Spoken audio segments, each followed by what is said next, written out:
Besi? Hajde të përshëndes, në fakt, ashtu si që the dhe ti në nisjet e këtij komunikimi së bashku, që prej orës 9 të mëngjesit ka nisur homazhet në nder të gjyqtarit të vrarë Astrid Kalaja këtu në Pallatin e Kongreseve, ndërsa ajo çfarë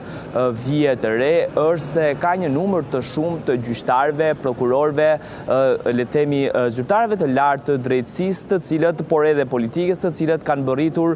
për t'i dhënë lamtumirën e fundit gjyqtarit Kalaja. Më herët ka qenë i pranishëm edhe kryeministri i Shqipërisë zoti Edi Rama, po ashtu vetëm pak momente më parë në hyrje të pallatit kanë hyrë edhe vetë ministri i ri i drejtësisë, ndërsa vetëm disa sekonda përpara se të nisnin këtë komunikim së bashku është parë që në ambientet e pallatit të Kongresit të hyjë edhe le të themi drejtuesi i SPAK Altin Dumani së bashku me të gjithë trupën drejtuese dhe prokurorët e tjerë të SPAK, të cilët po ashtu kanë ardhur për t'i dhënë lamtumirën e fundit. Më herët, ata që kanë pranuar të japin edhe prononcimet për mediat e kanë cilësuar ngjarjen si shumë të rëndë, ndërsa kanë vënë theksin në fakt Aida tek pjesa e marrjes së masave të sigurisë në institucionet e drejtësisë. Siç mund shohim në këto momente, Aida, këto janë pamjet e drejt për drejta ne do të afrohemi pak më shumë. Ky ishte presidenti Bajram Begaj, i cili dha edhe një koment të shkurtër, edhe ky i fundit, para disa minuta, shu paraqit pranë Pallatit të Kongreseve për të dhënë deklaratën, për të dhënë lamtumirën e fundit për gjyqtarin Kalaja, dhe më pas edhe një deklaratë të shkurtër për mediat, dhe siç shohim këto momente, sapo është larguar dhe ka lënë ambientet e Pallatit të Kongreseve. Ka një numër të shumtë të personave të drejtësisë, të cilët në fakt gjyqtar, prokuror dhe persona të tjerë, të cilët në fakt kanë ardhur për t'i dhënë lamtumirën e fundit gjyqtarit i cili mbeti i vrarë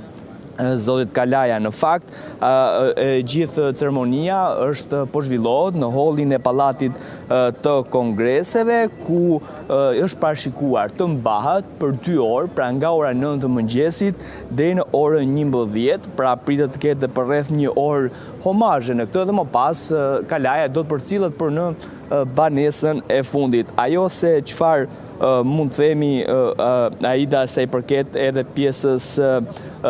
ceremonisë, pra pasi përfundojnë homazhet në qytetin e Tiranës, pra homazhet zyrtare që bëhen aktualisht, ai do të dërgohet në qytetin e lindjes në Shkodër dhe në orën 14 deri në orën 16 do të ketë edhe atje më pas besojmë homazhe dhe më pas do të pret për në banesën e fundit në qytetin e tij të lindjes. Këto janë pamjet e drejt për drejta që përmes operatorit ton po shihni në këto momente, ku shohim një numër të lartë të prokurorësh, por edhe gjyqtarësh, të cilët kanë ardhur për t'i dhënë lamtumirën e fundit. Në fakt, politika përveç presidentit, edhe njërë të lutëm pyetjen? Nga politika, pra kryeministri, ministri i drejtësisë, nga opozita. Dhe në këto momente ne kemi parë Aida që kanë qenë të pranishëm sa i përket politikës, kryeministri Rama, ministri i drejtësisë si sapo zgjedhur Besford Lamallari, po ashtu presidenti Begaj, i cili vetëm pak momente siç ndodhëm në kohë reale sapo la ambientet e le të themi Pallatit të Kongreseve. Pra këto kanë qenë kryesisht figurat politike deri në këto momente. Sigurisht që duhet presim edhe pak për të parë nëse do të ketë edhe persona të tjerë të cilët le të themi do të vinë për të shprehur ngushëllimet dhe për të dhënë lamtumirën e fundit gjyqtarit të gjykatës së apelit Astrid Kalaj. Në këto momente që ne po shohim edhe mendimin e operatorit, sapo po del edhe ministri i drejtësisë zoti Ulcimania, do të afrohemi pak Aida për të marrë një prononcim. Ish ministri i drejtësisë. Në fakt, unë jam sot këtu për t'i dhënë nderimet e fundit një miku tim të vjetër, me të cilin na ka bashkuar puna në sistemin e drejtësisë në ditë vështira. 2002-2007, ku i nderi miku im Astrid Kalaj ishte gjyqtar në Shkodër, ndërsa unë drejtoja prokurorin e Shkodrës. Drejtësia ka humbur një gjyqtar me integritet, një njeri model, një qytetar, një familjar i devotshëm, ndërsa ne kemi humbur një shok të mirë. ngjarja është trondice. Unë kam deklaruar që është një akt barbar dhe një kam marrë alarmin për sigurimin e punonjësve të drejtësisë. U pret në paqe edhe le shërbej kjo ditë kujtimi edhe si një omash për të gjithë punonjësit e drejtësisë që në gjithë këto vite kanë përjetuar sakrifica në ushtrimin e profesionit tyre. Faleminderit. Zoti Manja, si prokuror, keni mesazh për politikën, sidomos për politikën? Çfarë mesazh duhen marrë? Keni mesazh për Nuk është dita për mesazhe sot, por do duhet ulemi që të gjithë reflektojnë. Të gjithë do duhet reflektojnë. Faleminderit. Sa po ndoqëm Aida edhe prononcimin e ish-ministrit të drejtësisë, aktualisht kryetari i Komisionit të Ligjeve, zoti Nulsi Manja, i cili dha një mesazh në lidhje me ngjarjen, një mesazh ngushëllimi dhe më pas sigurisht u shpreh se duhet të reflektojmë të gjithë për këtë ngjarje, ndërsa sa i përket pjesës së pyetjeve se mos ndoshta linçimi edhe nga vetë pra autoritetet apo dhe vetë le të themi si thua kryeministri në rastet e gjyqtarëve që kemi parë paktën bëra publike, nuk është se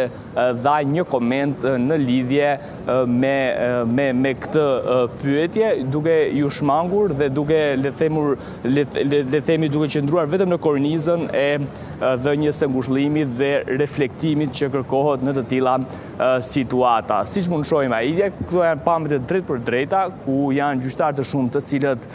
le themi hynë në ambientet e brendshme, ndërsa një pjesë tjetër kanë kryer homazhet dhe dalin nga pjesa tjetër e pallatit të kongreseve. Pra ka pasur edhe figura të shumta politike, duke përfshirë këtu zotin Rama, ministrin e drejtësisë Besfort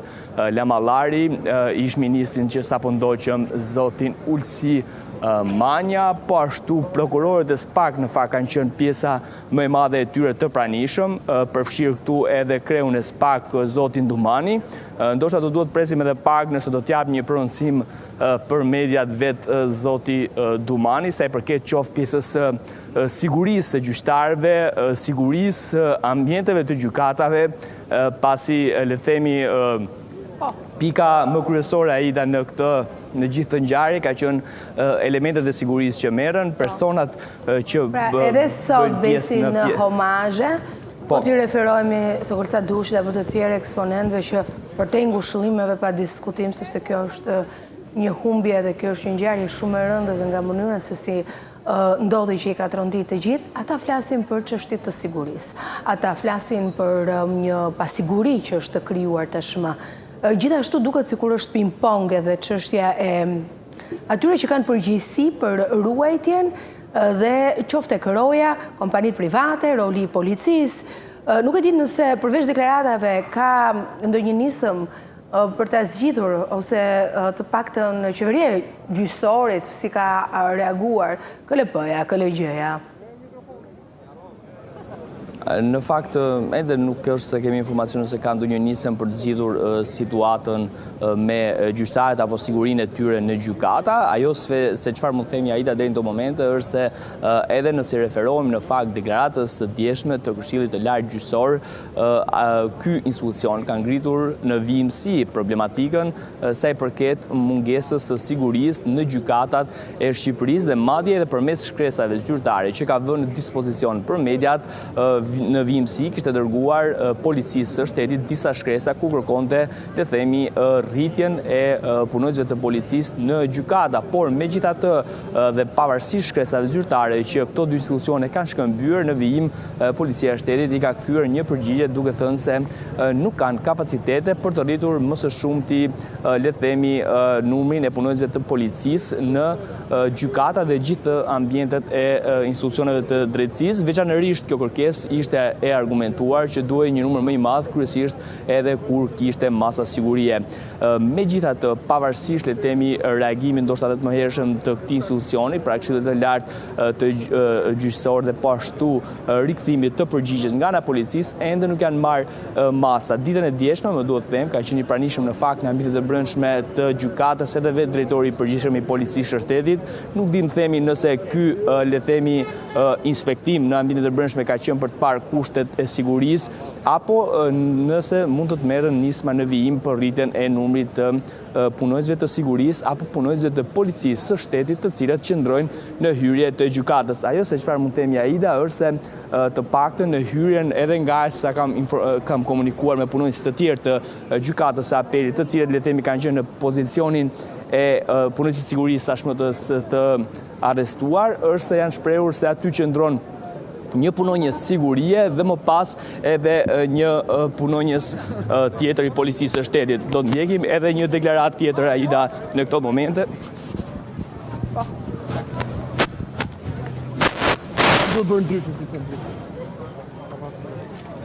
Besi? Po, Aida, në fakt, sigurisht që personat që cilët le themi kanë ardhur sot për homazhe pranë Pallatit të Kongreseve kanë qenë shumë, ashtu siç e përmendën edhe ti, nga personazhet të politikës e deri tek gjyqtarë dhe prokurorë, si dhe drejtues të institucioneve gjyqësore, përfshirë këtu ILD-n apo institucione të tjera, të cilët në fakt kanë ardhur në Pallatin e Kongreseve. Sigurisht që edhe nga ajo se çfarë janë shprehur, përfshirë këtu dhe kryetarin e gjykatës së lartë, i cili dha një prononcim për media disa minuta më parë, ka pasur le të themi një numër të madh Aida, dhe do të afrohemi tashmë për të marrë dhe një prononcim tjetër në fakt të prokurorit të SPAK